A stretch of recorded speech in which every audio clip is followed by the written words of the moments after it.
Welcome back everybody. Let's jump right into this task. A friend has written to you asking for advice about a problem at work.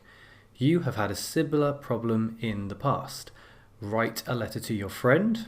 In your letter, tell your friend you understand the problem, explain what happened to you in the past, and suggest a possible solution to this problem. This is quite an interesting task actually. But as always, I want you to think about what the key words are. What are the words and parts of the task that you would underline? For me, the first thing, friend.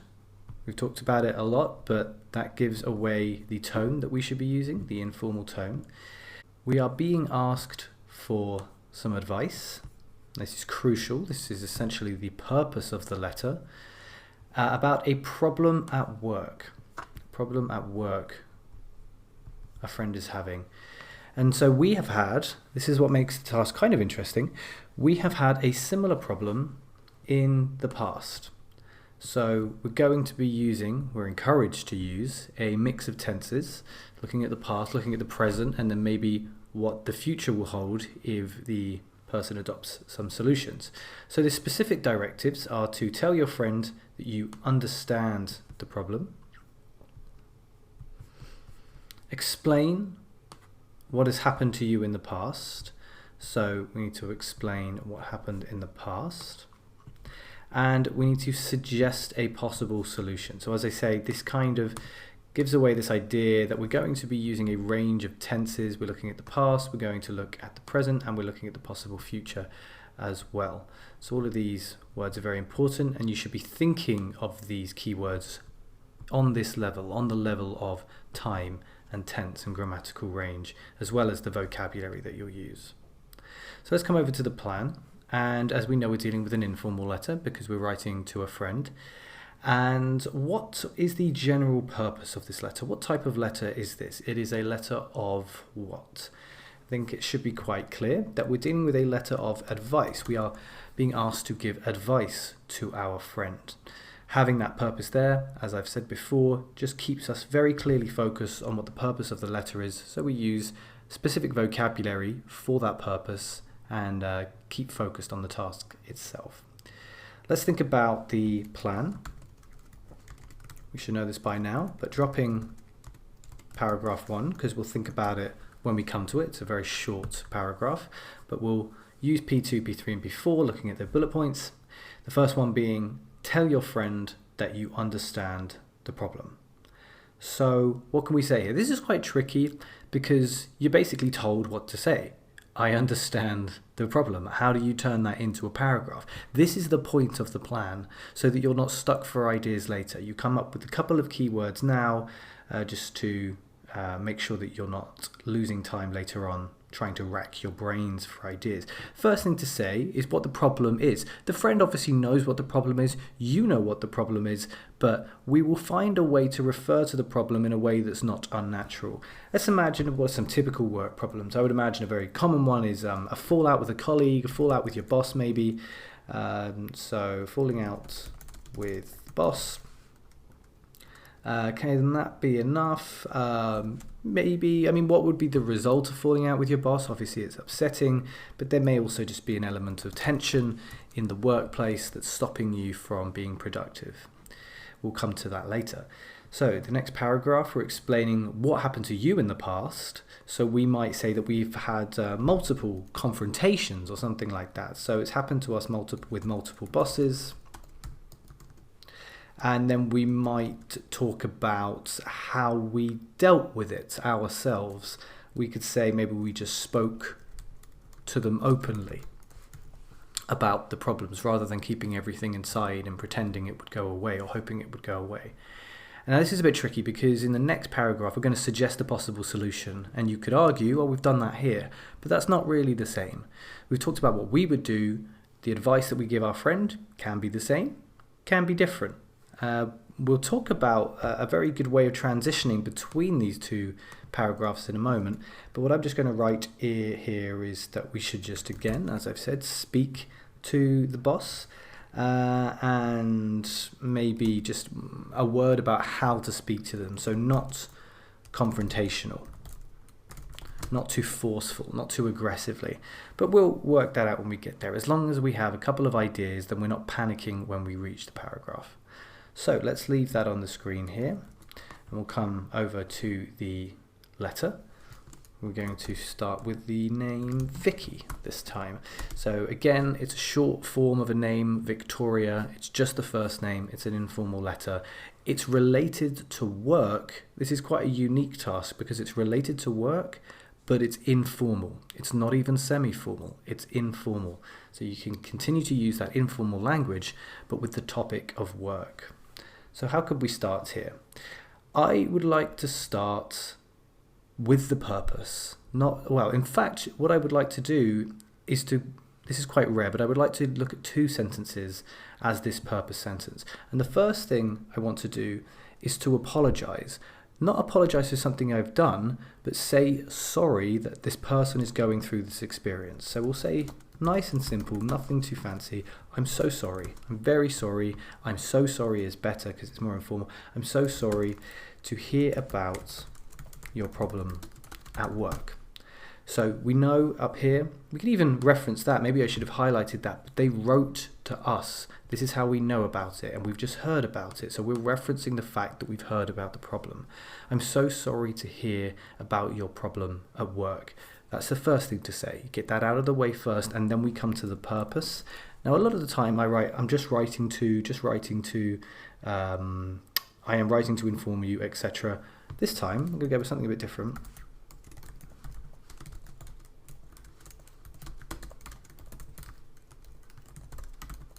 Something like this. Hopefully I can give you a few encouraging words. Just to mix it up a bit. You can write, I'm just writing to give you some advice, but it just sounds a little bit forced, a little bit artificial, particularly in a letter of this type. I prefer this because it gives a more personal touch. That's why I'm writing that there. We're relating this part here, a few encouraging words. This is vocabulary related not to the topic as such, but to the purpose of the letter. So you want to make sure you're using language that's specific to the purpose as well as the topic. A few encouraging words, that's advice essentially. In this case, where someone's having a problem and you're giving advice about how to overcome it. Let's move on into that first main paragraph then, paragraph 2. And I want to begin by, let's use what we've used before. Let's say first of all, I want to put this out there. First of all, the first most important thing for me to say is that it's important for you to know that I understand the problem. So we were emphasizing that this is a big deal to the other person. It's very, I think the recipient will want to feel like they're understood, so we want to put that out first of all and say that it's important. It's important for you to know that I understand you. That's okay. Let's take it to the next level with the vocabulary, something a bit more advanced.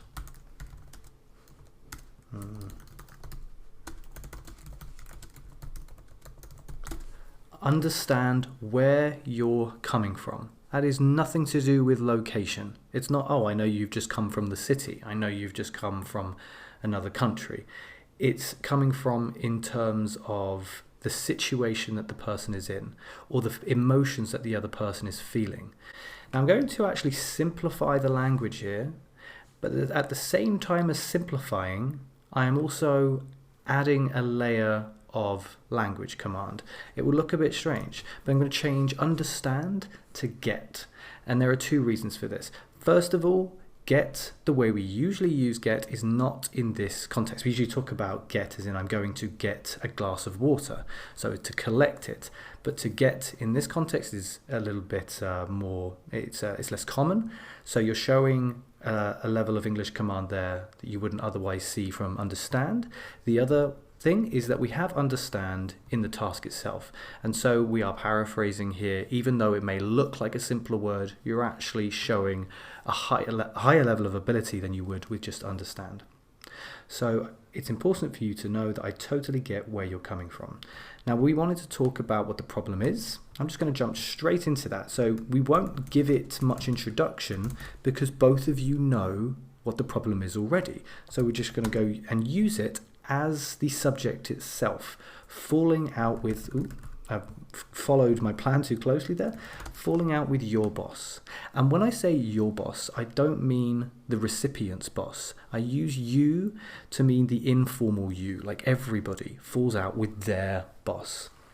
So falling out with your boss is always let's say a tricky situation to overcome, to deal with. I'm going to go with to navigate.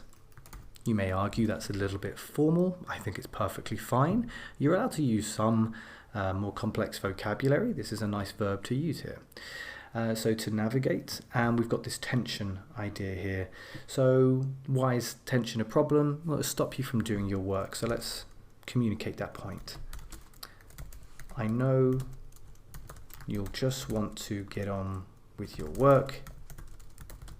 And we're using this sort of future form here. We could use the present, but we're trying to indicate that this problem, we understand that this problem will continue unless it's resolved. So we're using that future form there. I know you'll just want to get on with your work, but will be finding it difficult with that tension. Notice the referencing here. This is again because it's a shared understanding of what's going on. You could say the tension, but that tension sort of emphasizes this shared knowledge. It emphasizes the tension itself, with that tension hanging over you. Some nice colloquial language there, hanging over you. Notice as well what I've got is a contraction here, you will, and over here we just have the word will. There's no contraction because we haven't added the subject. We don't need to. We haven't changed the subject, so we know that we're still referring to you, but then we just need to write will in its full form. Okay, so that should be okay for that paragraph. We can move on to the next one, and we're looking at explaining what happened to you in the past. So this can be a nice way to introduce a paragraph like this in an advice letter. It's quite similar actually to the first paragraph, or the second paragraph I should say. It's important for you to know that. It might help you to know that. Arguably, there's a bit of repetition here. I like the way that this starts, so I'm going to keep it.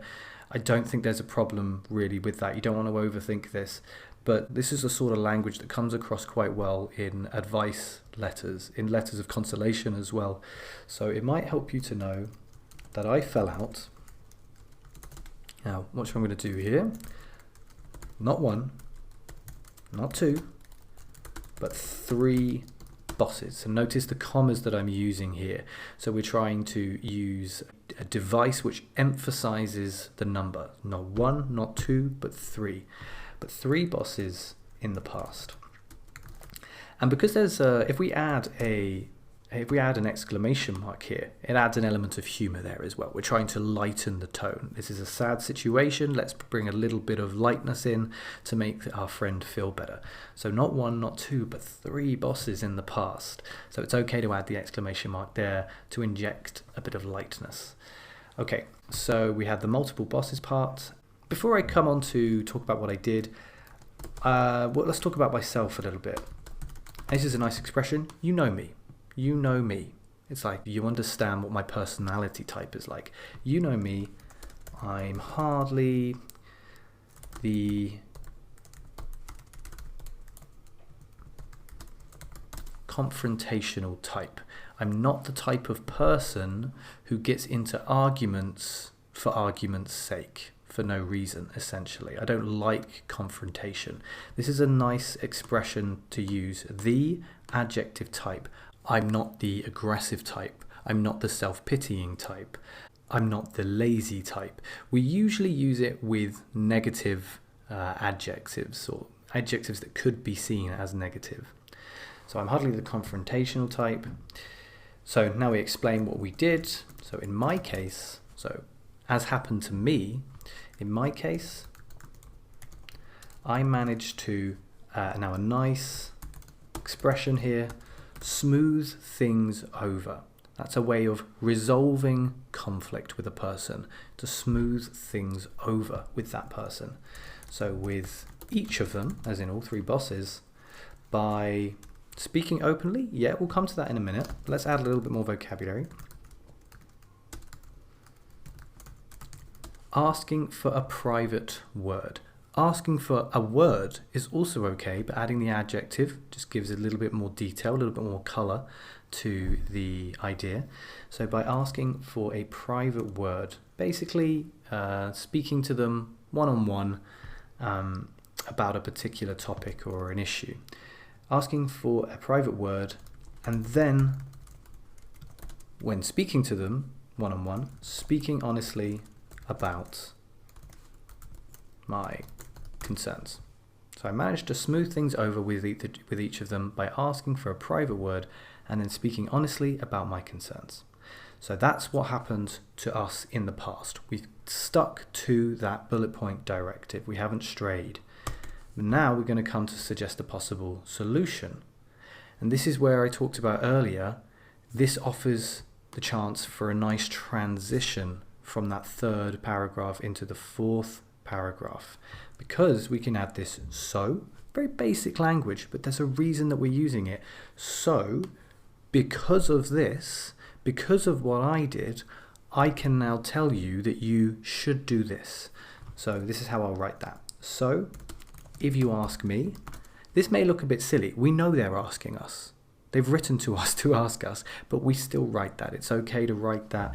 It's just a very typical expression in these cases. Also is an opportunity to use a conditional as well, so you're improving that grammatical range. So if you ask me, I think you should do X, Y, and Z. So that's a really nice way to offer your advice when you're coming from a reason that you've already mentioned. You've got the so there. So if you ask me, I think you should take the same approach. Okay, obviously we don't want to repeat vocabulary here, so we're going to say it in a slightly different way, but we can introduce that by saying take the same approach. So if you ask me, I think you should take the same approach.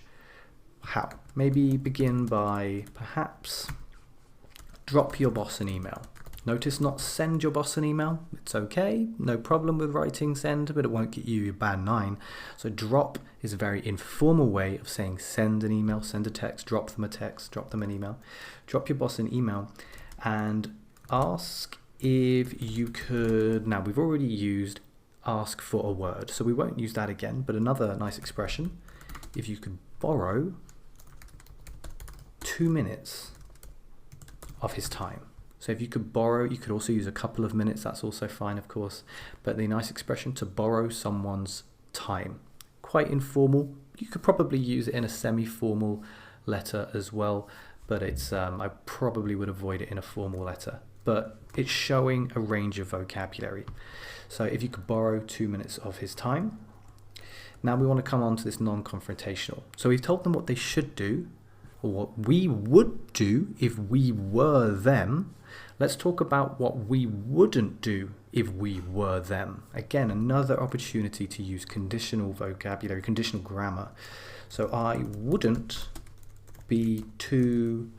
I've got confrontational up here, so I'm not going to use it again. Let's just say forceful, or aggressive, but forceful. I wouldn't be too forceful if I were you. Remember that it's not if I was. When we're in that second conditional, we use I were, not I was. And when you are writing a conditional in this order, where the if clause comes second, you do not add a comma before. If you swap the order around and you start if I were you, you do add a comma after that clause. If I were you, comma, I wouldn't be too forceful. But the other way around, no comma. I wouldn't be too forceful if I were you. Do keep that in mind. Let's finish up this final sentence in the paragraph with just asking them to be fair and honest. We do have honestly up here, but notice this shows a an ability to use a range of word formations. So we've got the adverb and the adjective. Just be fair and honest, and I'm sure you'll be given the respect you deserve. So we're trying to close off by saying what the result of our advice will be. The result will that we'll be given more respect, and the fallout should be over, hopefully. Now, at the end of an advice letter, particularly an informal advice letter, we can just write this. Particularly with an exclamation mark, again, injects a bit of lightness. This is an appropriate place to use it. You can, of course, if you want, just write a full stop if you're concerned about that, but it's perfectly fine to add that there. And then we'll close off, as we usually do, with a simple best. And we'll go with the name Dario here. Apparently with two Ds, just the one D. So best Dario. And we have a word count altogether. This seems like quite a long one. 186. It's a little bit more than I would like, but if you're able to get it within the 20 minutes, of course, it's no problem. If you're a quick writer, you don't need to worry too much about going over that 170 advised word count. But anyway, this is a model answer for an informal letter about advice on the topic of work. You can work on the gap fill exercise now, and I will see you in the next lecture.